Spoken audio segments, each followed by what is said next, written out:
Hoy vamos a hablar de lo que está dando en llamarse la tormenta perfecta en formación, y así se le está llamando porque no es una crisis sino varias crisis que están juntándose. Específicamente hablamos de un aumento de la inflación. Hablamos de la crisis energética más seria, más grave de la historia. Hablamos de una crisis en las cadenas de distribución y por supuesto la crisis sanitaria que ya todos conocemos.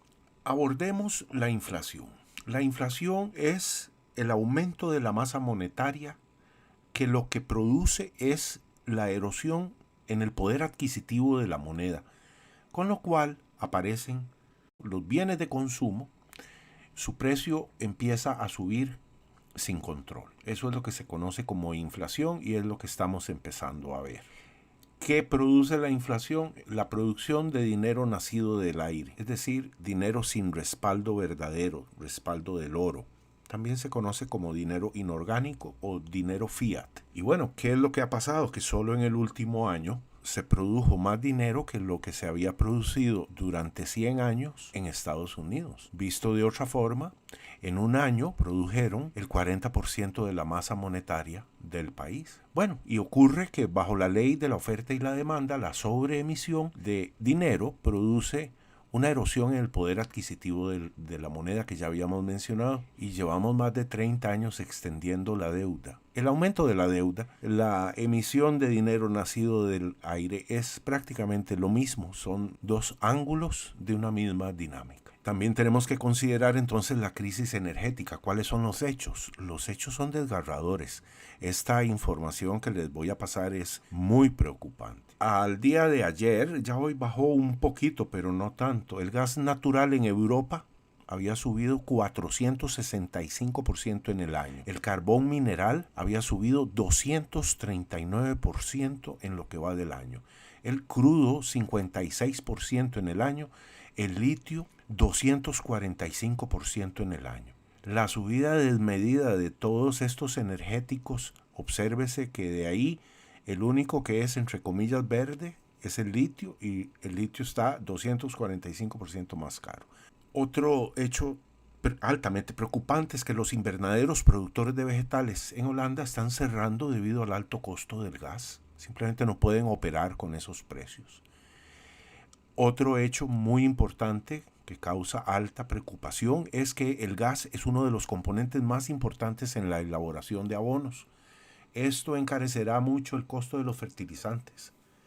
Lo anterior incrementará el precio de los vegetales entonces en todo el mundo, porque todo el mundo utiliza fertilizantes. Y un mundo sin fertilizantes es posible, pero el rendimiento de las cosechas caerá drásticamente. Y entonces ya no vamos a poder alimentar a todos. Y además el precio de esos alimentos va a ser bastante más alto. Otro dato importante es que más de la mitad de las provincias de China sufren cortos inesperados de fluido eléctrico de varias horas todos los días y sin un horario definido. La crisis energética en China es muy grave.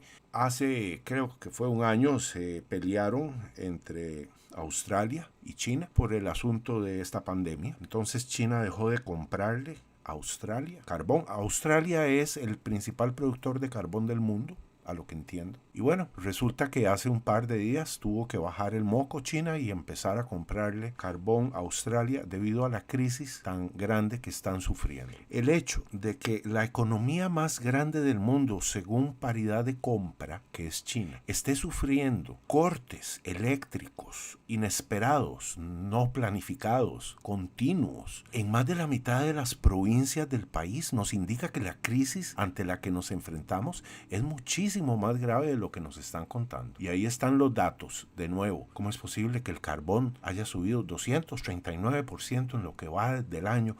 Sí, llevo años escuchando que nos dicen que ya ahora es la energía verde porque los hidrocarburos no sirven, porque ya nadie los usa, porque son carísimos y que la energía verde es barata. Bueno, ya aquí estamos viendo con datos que matan a los relatos que esa historia no es cierta. A ver, ¿cuáles son las causas de la crisis energética nada más? Veamos. Entre ellas, las energías verdes no son sostenibles, a no ser por los subsidios estatales. ¿Son utilizables? Sí, es bueno utilizarlas, no digo que no, pero no sostienen la producción que nos mantiene como especie, al menos en este modelo en el que estamos ahora. Vamos aterrizando. Las energías verdes no son sostenibles.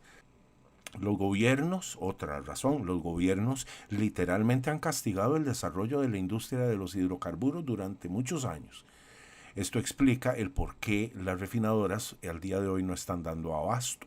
La infraestructura de esa industria ha ido disminuyendo a lo largo de los años y ahora que entramos en crisis parece que no da abasto. Tanto los gobiernos como algunas empresas se vieron muy beneficiados a costa de la población con esta historia de las energías verdes. Otro análisis que tenemos que hacer es el de las cadenas de distribución. Su servidor lo anunció hace más o menos 2 años. Advertimos, apenas inició la crisis sanitaria, anunciamos que iba a haber grandes problemas con las cadenas de distribución, que lógicamente generan desabastecimiento.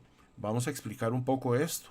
La crisis sanitaria ha causado trastorno en los tiempos de entrega, atrasando más del doble del tiempo entre inspecciones y cuarentenas de tripulaciones enteras en barcos que duran 45 días en alta mar yendo de Asia a Norteamérica, California específicamente. El viaje dura 45 días y con solo que haya uno de los tripulantes que presentó un positivo y además asintomático, la tripulación entera entra en cuarentena y ese barco no se mueve por, no sé, 30, 40 días. Eso ha estado pasando. Y eso explica mucho el por qué ahora estamos en una gran crisis donde hay un desabastecimiento casi total en muchísimos campos. El subsidio de desempleo ha causado que muchos no salgan a buscar trabajo. Sin embargo, esos estímulos de desempleo ya desaparecieron hace un tiempito. Entonces no pareciera ser una razón para explicar este proceso tan extraño, porque es que también aducen que no hay personal, pero veamos por qué puede ser que haya una merma en la cantidad de trabajadores disponibles. Bueno, hay algunos casos y así habrá otros muy puntuales. Por ejemplo, la alteración en el costo del cuidado infantil de parejas con un bebé podría hacer que uno de los progenitores deje su trabajo para cuidar al bebé porque le sale muchísimo más barato que si paga ese cuidado. Y el otro, que me imagino es el que tiene mejor ingreso, se hace cargo pues de la parte económica. Al menos momentáneamente eso podría estar incidiendo, pero lo que más está incidiendo obviamente son todas estas confinamientos, todas estas medidas de cuarentena que han creado diferentes problemáticas dentro de las cadenas de distribución, y a este punto debemos entender que hemos vivido durante varias décadas un loco frenesí centralizador, llamo yo, donde hemos corrido hacia la especialización que conlleva a una vulnerabilidad. Es decir, mientras un sistema sea más complejo, se vuelve más vulnerable, porque involucran más partes, más fases, más ciclos, como quiera verlo. Y al romperse temporalmente algunos de estos eslabones dentro de lo que supone una cadena de distribución, un problema en uno de los puntos puede amplificarse hacia otros puntos que de repente no estaban considerados como problemas. Unas semanas después ya están declarándose como problemas. Por ejemplo, es el caso de una escasez que ya lleva casi un año en la producción de chips, que tiene literalmente paralizada a la industria de los automóviles. Así podríamos continuar un rato más, pero creo que con esto tenemos suficiente para medio entender qué es lo que está pasando. Lo importante que debemos entender es que las consecuencias se van a sentir por igual, indistintamente de cuál es la raíz de todo este problema. Y las consecuencias son un aumento en la escasez, un aumento en la pobreza, un aumento en la dificultad para mantenerse con el estatus al que estamos acostumbrados, y por eso siempre terminamos nuestras exposiciones increpando a la gente a que se eduque, a que busque informarse lo más que se pueda. Hay abundante información en YouTube y algunas otras redes sociales sobre, por ejemplo, economía austriaca, uso adecuado del Bitcoin y otras más. Y si se acercan a Martín Valores Inmobiliaria y al proyecto UBIT, con muchísimo gusto les vamos a estar atendiendo para contestar algunas de las dudas que ustedes pudieran tener. Muchas gracias, que pasen un feliz día y nos vemos pronto. Chao.